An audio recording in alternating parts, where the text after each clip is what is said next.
Corona की made in India vaccine और दुनिया के सबसे बड़े टीकाकरण अभियान, इस विषय में अभी विस्तार से हमारी चर्चा हुई। प्रेजेंटेशन में भी काफी चीजें डिटेल बताई गई है और हमारे राज्यों के डिस्ट्रिक्ट लेवल के अधिकारियों तक बहुत विस्तार से इसकी चर्चा हुई है और इस दरमियान कुछ राज्यों से अच्छे सुझाव भी मिले हैं।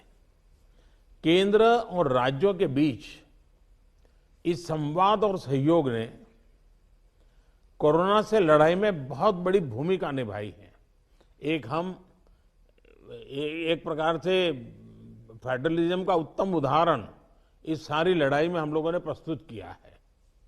साथियों, आज हमारे देश के पूर्व प्रधानमंत्री स्वर्गीय लाल बहादुर शास्त्री जी की पुण्यतिथि भी है। मैं उन्हें अपनी भावभीनी श्रद्धांजलि अर्पित करता हूं। 1965 में शास्त्री जी ने एडमिनिस्ट्रेटिव सर्विस की एक कॉन्फ्रेंस में एक महत्वपूर्ण बात कही थी, जिसका जिक्र मैं यहां आपके सामने करना चाहता हूं। उन्होंने कहा था कि the basic idea of governance as I see it is to hold the society together so that it can develop and march towards certain goals. The task of the government is to facilitate this evolution, this process. मुझे संतोष है कि corona के इस संकट काल में हम सभी ने एकजुट होकर काम किया। जो सीख लाल बहादुर शास्त्री जी ने दी थी, उसी पर चलने का हम सब ने प्रयास किया और इस दरमियान संवेदनशीलता के साथ त्वरित फैसले भी किए गए, जरूरी संसाधन भी जुटाए गए और देश की जनता को निरंतर हम लगातार जागरूक भी करते रहे। और आज इसी का परिणाम है कि भारत में कोरोना का संक्रमण वैसा नहीं है और न ही वैसा फैला है जैसा दुनिया के अन्य देशों में हमने देखा है।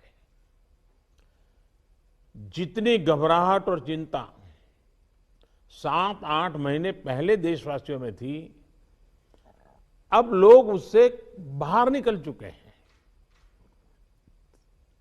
ये अच्छी स्थिति है, लेकिन केयरलेस न हो जाए, ये भी हमें चिंता करनी है। देशवासियों में बढ़ते विश्वास का प्रभाव आर्थिक गतिविधियों पर भी सकारात्मक रूप से दिखाई दे रहा है। मैं आपके राज्य प्रशासन की भी दिन रात जुटे रहने के लिए प्रशंसा करता हूं। साथियों, अब हमारा देश कोरोना के खिलाफ लड़ाई में एक निर्णायक चरण में प्रवेश कर रहा है। ये चरण है वैक्सीनेशन का। जैसे यहां जिक्र हुआ, 16 जनवरी से हम दुनिया का सबसे बड़ा टीकाकरण अभियान शुरू कर रहे हैं। ये हम सभी के लिए गौरव की बात है कि जिन 2 वैक्सीन को इमरजेंसी यूज ऑथराइजेशन दिया गया है, वो दोनों ही मेड इन इंडिया है। इतना ही नहीं, 4 और वैक्सीन प्रोग्रेस में है। और ये जो मैं करीब 60-70% काम पहले राउंड का होने के बाद बैठने की चर्चा इसलिए करता हूं कि उसके बाद और वैक्सीन भी आ जाएगी और जब और वैक्सीन आ जाएगी तो हमें फ्यूचर का प्लान करने में वो भी एक बहुत बड़ी सुविधा रहेगी। और इसलिए सेकंड पार्ट इसका जो है, जो हम 50 से ऊपर वालों के लिए जाने वाले हैं, तब तक शायद हमारे पास और भी कुछ वैक्सीन आने की संभावनाएं हैं। साथियों, देशवासियों को एक प्रभावी वैक्सीन देने के लिए हमारे एक्सपर्ट्स ने हर प्रकार की सावधानियां बरती हैं और अभी साइंटिफिक कम्युनिटी की तरफ से विस्तार से हमें बताया भी गया है। और आपको मालूम होगा, मैं इस विषय में जब भी मुख्यमंत्रियों के साथ बात हुई, मैंने हमेशा एक ही जवाब दिया था कि इस विषय में हम जो भी निर्णय करना होगा वो साइंटिफिक कम्युनिटी जो कहेगी वो ही हम करेंगे। साइंटिफिक कम्युनिटी को ही हम फाइनल वर्ड मानेंगे और हम उसी प्रकार चलते रहे हैं। कई लोग कहते थे देखिए दुनिया में वैक्सीन आ गई, भारत क्या कर रहा है, भारत सो रहा है, इतने लाख हो गया, इतना हो गया, भारत कुछ, ऐसी भी चिल्लाहट हुई। लेकिन फिर भी हमारा मत था कि ये साइंटिफिक कम्युनिटी और जो इसके लिए जिम्मेवार लोग हैं उनकी तरफ से जब आएगा तभी हमारे लिए उचित होगा और हम उसी दिशा में चले हैं। बड़ी बात जो मैं दोहराना चाहता हूं कि हमारी दोनों वैक्सीन्स दुनिया की दूसरी वैक्सीन से ज्यादा कॉस्ट इफेक्टिव है। हम कल्पना कर सकते हैं अगर भारत को कोरोना टीकाकरण के लिए विदेशी वैक्सीन पर पूरी तरह निर्भर रहना पड़ता तो हमारे क्या हालत होते, कितनी बड़ी मुश्किल होती, हम उसका अंदाज लगा सकते हैं। ये वैक्सीन भारत की स्थितियां और परिस्थितियों को देखते हुए निर्मित की गई है। भारत के टीकाकरण का जो अनुभव है, जो दूर सुदूर क्षेत्रों तक पहुंचने की व्यवस्थाएं हैं, वो कोरोना वैक्सीनेशन कार्यक्रम में बहुत उपयोगी सिद्ध होने वाली है। साथियों, आप सभी राज्यों के साथ सलाह मशवरा करके ही ये तय किया गया है कि टीकाकरण अभियान की शुरुआत में किसे प्राथमिकता दी जाएगी। हमारी कोशिश सबसे पहले उन लोगों तक कोरोना वैक्सीन पहुंचाने की है जो देशवासियों की स्वास्थ्य सुरक्षा में जुटे हुए हैं, जो हमारे हेल्थ वर्कर्स हैं, सरकारी हो या प्राइवेट, पहले उनको टीका लगाया जाएगा। इसके साथ साथ हमारे जो सफाई कर्मचारी हैं, दूसरे फ्रंटलाइन वर्कर्स हैं, सैन्य बल है, पुलिस और केंद्रीय बल है, होमगार्ड है, डिजास्टर मैनेजमेंट वॉलेंटियर समेत तमाम सिविल डिफेंस के जवान हैं, कंटेनमेंट और सर्वेलेंस से जुड़े रेवेन्यू कर्मचारी हैं, ऐसे साथियों को भी पहले चरणों में टीका लगाया जा रहा है। देश के अलग अलग राज्यों के हेल्थ वर्कर्स, फ्रंटलाइन वर्कर्स की संख्या देखें तो एक करीब करीब 3 करोड़ होती है। ये तय किया गया है कि पहले चरण में इन 3 करोड़ लोगों को वैक्सीन देने के लिए जो खर्च होगा वो राज्य सरकारों को वहन नहीं करना है, भारत सरकार इसको वहन करेगी।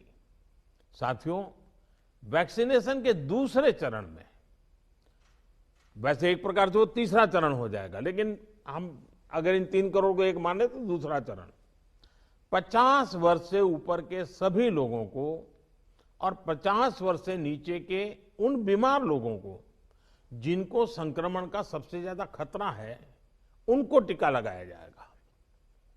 आप सभी परिचित हैं कि बीते कुछ हफ्तों में जरूरी इंफ्रास्ट्रक्चर से लेकर लॉजिस्टिक तक की तैयारियां सभी राज्यों और केंद्र शासित प्रदेशों के साथ विचार विमर्श करके, लगातार मीटिंगें करके, मॉड्यूल्स बना करके इसको पूरा किया गया है। देश के लगभग हर जिले में ड्राई रन्स भी पूरे हो चुके हैं। इतने बड़े देश में सभी जिलों में ड्राई रन्स हो जाना, ये भी अपने आप में हमारी काफी बड़ी कैपेबिलिटी को दिखाता है। हमारी जो नई तैयारियां हैं, जो कोविड के एसओपीज हैं, उनको अब हमें अपने पुराने अनुभवों के साथ जोड़ना है। भारत में पहले से ही अनेक यूनिवर्सल इम्यूनाइजेशन प्रोग्राम ऑलरेडी चल रहे हैं, हमारे लोग बड़ी सफलतापूर्वक कर भी रहे हैं। मिशन रूबेला जैसी बीमारियों के खिलाफ भी व्यापक कैंपेन हम लोग चला चुके हैं। दुनिया के सबसे बड़े चुनाव और देश के कोने कोने तक पहुंचकर मतदान की सुविधा देने का भी हमारे पास एक बहुत ही अच्छा अनुभव है। इसके लिए जो बूथ स्तर की रणनीति हम बनाते हैं, उसी को हमें यहां भी प्रयोग में लाना है। साथियों, इस टीकाकरण अभियान में सबसे अहम उनकी पहचान और मॉनिटरिंग का है जिनको टीका लगाना है। इसके लिए आधुनिक टेक्नोलॉजी का उपयोग करते हुए कोविन नाम का एक डिजिटल प्लेटफॉर्म भी बनाया गया है। आधार की मदद से लाभार्थियों की पहचान भी की जाएगी और उनको दूसरी डोज समय पर मिले, ये भी सुनिश्चित किया जाएगा। मेरा आप सभी से विशेष आग्रह रहेगा कि टीकाकरण से जुड़ा रियल टाइम डेटा कोविन पर अपलोड हो, ये सुनिश्चित करना है। इससे जरा सी चूक भी इस मिशन को नुकसान पहुंच सकता है। कोविन पहले टीके के बाद एक डिजिटल वैक्सीनेशन सर्टिफिकेट जनरेट करेगा। लाभार्थी को यह सर्टिफिकेट टीका लगाने के बाद डिजिटली तुरंत देना जरूरी है, ताकि उसे सर्टिफिकेट लेने के लिए फिर ना आना पड़े। किसको टीका लग चुका है ये तो इस सर्टिफिकेट से पता चलेगा ही, साथ ही दूसरी डोज उसको कब लगेगी इसके रिमाइंडर के रूप में भी ये काम करेगा। दूसरी डोज के बाद फाइनल सर्टिफिकेट दिया जाएगा। साथियों, भारत जो करने वाला है उसे दुनिया के अनेक देश फिर फॉलो करेंगे, इसलिए हमारी जिम्मेदारी बहुत ज्यादा है। एक और अहम तथ्य है जिसका हमें ध्यान रखना है, दुनिया के 50 देशों में 3-4 सप्ताह से वैक्सीनेशन का काम चल रहा है। करीब करीब 1 महीना हुआ, लेकिन अब भी करीब करीब 2.5 करोड़ लोग ही वैक्सीन हो पाई है पूरी दुनिया में। उनकी अपनी तैयारियां हैं, उनका अपना अनुभव है, उनका सामर्थ्य है, वो अपने तरीके से कर रहे हैं। लेकिन अब भारत में हमें अगले कुछ महीनों में ही लगभग 30 करोड़ आबादी के टीकाकरण का लक्ष्य हासिल करना है। इस चुनौती का पूर्वानुमान लगाते हुए ही बीते महीनों में भारत ने बहुत व्यापक तैयारियां की हैं। कोरोना की वैक्सीन से अगर किसी को कुछ असहजता होती है तो उसके लिए भी जरूरी प्रबंध किए गए हैं। यूनिवर्सल इम्यूनाइजेशन प्रोग्राम में पहले से ही इसके लिए एक मैकेनिज्म हमारे पास रहता है। कोरोना टीकाकरण के लिए इसको और मजबूत किया गया है। साथियों, वैक्सीन और टीकाकरण की इन बातों के बीच हमें ये भी याद रखना है कि कोविड से जुड़े जो प्रोटोकॉल हम फॉलो करते आ रहे हैं उनको इस पूरी प्रक्रिया के दरमियान भी बनाए रखना है। थोड़ा सा भी लूजनेस नुकसान कर सकता है। और यही नहीं, जिनको टीका लगाया जा रहा है वो भी संक्रमण को रोकने के लिए जो सावधानियां हम लेते रहे हैं उनको फॉलो करते रहे। ये सुनिश्चित करना ही होगा। एक और बात जिस पर हमें बहुत गंभीरता से काम करना है, हर राज्य, हर केंद्र शासित प्रदेश को ये सुनिश्चित करना होगा कि अफवाहों पर, वैक्सीन से जुड़े अपप्रचार को कोई हवा न मिले। इफ्स और बट्स से बात नहीं होनी चाहिए। देश और दुनिया के अनेक स्वार्थी तत्व हमारे इस अभियान में रुकावट डालने की कोशिश कर सकते हैं।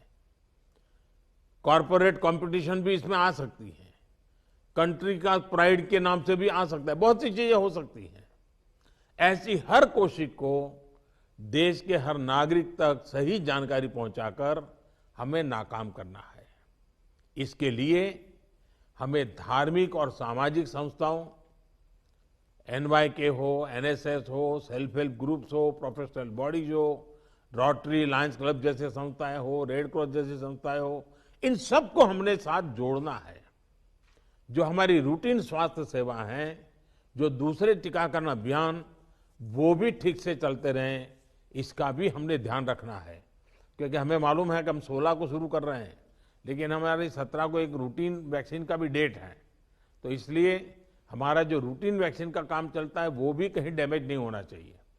आखिरी में एक और गंभीर विषय के बारे में आपसे जरूर बात करना चाहता हूं। देश के 9 राज्यों में बर्ड फ्लू की पुष्टि हुई है। ये राज्य हैं केरला, राजस्थान, हिमाचल प्रदेश, गुजरात, हरियाणा, उत्तर प्रदेश, मध्य प्रदेश, दिल्ली और महाराष्ट्र। बर्ड फ्लू से निपटने के लिए पशुपालन मंत्रालय द्वारा कार्य योजना बनाई गई है, जिसका तत्परता से पालन आवश्यक है। इसमें डिस्ट्रिक्ट मजिस्ट्रेट की भी बड़ी भूमिका है। मेरा आग्रह है कि प्रभावित राज्यों के मुख्यमंत्री साथी भी मुख्य सचिवों के माध्यम से सभी डिस्ट्रिक्ट मजिस्ट्रेट का मार्गदर्शन करें। जिन राज्यों में अभी बर्ड फ्लू नहीं पहुंचा है, वहां की राज्य सरकारों को भी पूरी तरह सतर्क रहना होगा। हमें सभी राज्यों, स्थानीय प्रशासन को वाटर बॉडीज के आसपास, पक्षी बाजारों में, जू में, पोल्ट्री फार्म इत्यादि पर निरंतर निगरानी रखनी है, ताकि पक्षियों के बीमार होने की जानकारी प्राथमिकता पर मिले। बर्ड फ्लू की जांच के लिए जो लेबोरेटरीज हैं, वहां समय पर सैंपल भेजने सही स्थिति का जल्दी पता लगेगा और स्थानीय प्रशासन भी उतनी ही तेजी से कार्रवाई कर पाएगा। वन विभाग हो, स्वास्थ्य विभाग, पशुपालन विभाग के बीच जितना अधिक कोऑर्डिनेशन होगा, उतनी ही तेजी से हम बर्ड फ्लू के नियंत्रण में सफल होंगे। बर्ड फ्लू को लेकर लोगों में अफवाहें न फैलें, इसे भी हमें देखना होगा। मुझे पूरा विश्वास है कि हमारे एकजुट प्रयास हर चुनौती से देश को बाहर निकालेगा। मैं फिर एक बार आप सबका बहुत आभारी हूं और 60% काम होने के बाद हम दोबारा एक बार बैठ करके रिव्यू करेंगे। उस समय जरा विस्तार से भी बात करेंगे और तब तक कुछ नई वैक्सीन आ जाए तो उसको भी हम संज्ञान में लेकर के आगे की अपनी रणनीति बनाएंगे। बहुत बहुत धन्यवाद आप सबका।